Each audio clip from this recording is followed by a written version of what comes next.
I won't hold you down.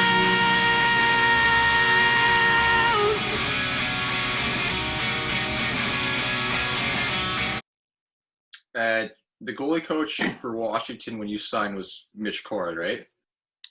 He actually didn't. That summer he got on board. So I woke up to a text from Steve Shields one day that just said, "You just hit the jackpot," and I was extremely confused. And he didn't text me back. I was like, "What are you talking about?" That sounds No like text Shields. back, and then Never texted you back. Later that day, I found out that Mitch Korn had become part of the Capitals organization. I was like, well, obviously that's what he's talking about, because he had always spoken very highly of Mitch Korn. So it was awesome to work with him. He's a great coach, obviously, unbelievable goalie mind, and just really fortunate to be able to pick his brain. So coming out of school, what adjustments did you have to make to transition from college into the American League? So right out of school, I went to Hershey for a couple weeks, and then there was an injury in South Carolina, so I was able to go play games there. But I remember the first 2 weeks in Hershey, I was like, holy smokes, like I was just getting sniped left and right, and everything was happening so fast on the ice. And it's not necessarily that guys are moving faster, but they're smarter, and so they're making plays that guys at the college level don't make, which speeds the game up quite a bit. So that was just the speed of the game, and the intelligence of players was something that I had to adjust to, and kind of get the speed of my own game, pick that up, and kind of read plays a little bit better, read shots better.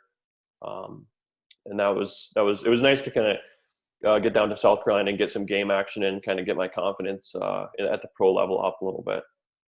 And I think, but yeah, the biggest thing for me, I think, was the speed and intelligence of players. That was where I really noticed that I had to improve, and that was the big difference. So did Mitch Korn help you with anything through that first summer?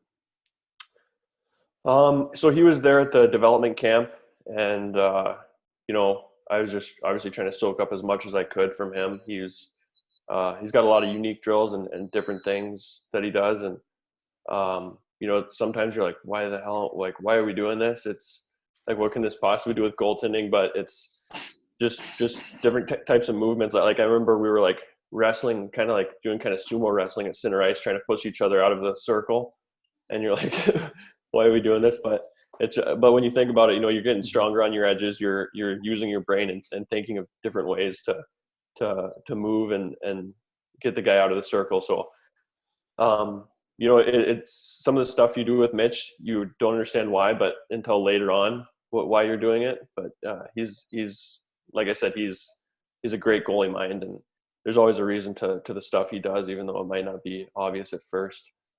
So yeah, the first time I was able to work with him was at development camp, and it was awesome. And I remember I was like taking notes after every day, trying to just remember what he was saying, because he would always he had little presentations and stuff that he'd go through about the game and his thoughts on